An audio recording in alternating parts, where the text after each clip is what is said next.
পার্বত্য চুক্তি আজকের পরে এই মুহূর্ত থেকে বাতিল হিসেবে ঘোষণা করতে হবে। শুধুমাত্র নির্বাচনের জন্য হচ্ছে না। এবং এই পার্বত্য চুক্তি যদি বাতিল করা না হয়, আগামী 1 মাসের মধ্যে আমরা যদি পার্বত্য চুক্তি নিয়ে রাষ্ট্র ব্যবস্থাকে কোনো পদক্ষেপ নিতে না দেখি, তাহলে আমরা কিন্তু ঢাকা থেকে পার্বত্য চট্টগ্রাম অভিমুখে লং মার্চের আমরা আয়োজন করব, সন্ত্রাস দমনের জন্য, অস্ত্র উদ্ধারের জন্য।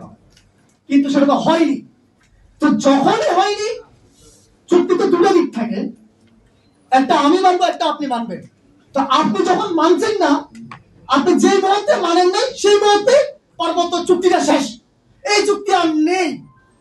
এই চুক্তি তখনই বাতিল হয়ে গেছে।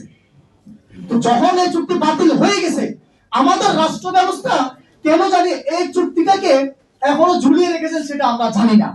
এই পার্বত্য চুক্তি আজকের পরে এই মুহূর্ত থেকে বাতিল হিসেবে ঘোষণা করতে হবে।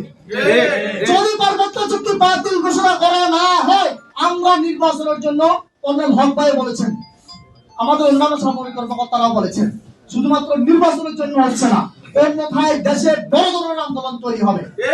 এবং এই পার্বত্য চুক্তি যদি বাতিল করা না হয়, আগামী 1 মাসের মধ্যে আমরা যদি পার্বত্য চুক্তি নিয়ে রাষ্ট্র ব্যবস্থাকে কোনো পদক্ষেপ নিতে না দেখি, তাহলে আমরা কিন্তু ঢাকা থেকে পার্বত্য চট্টগ্রাম অভিমুখে লং মার্চের আমরা আয়োজন করব, এবং বাংলাদেশের প্রত্যেকটা জেলার নাগরিককে নিয়ে পার্বত্য চট্টগ্রাম থেকে সন্ত্রাস নিধন করে একটি শান্তিপূর্ণ পার্বত্য চট্টগ্রাম গঠন করার জন্য আমরা পদক্ষেপ গ্রহণ করব।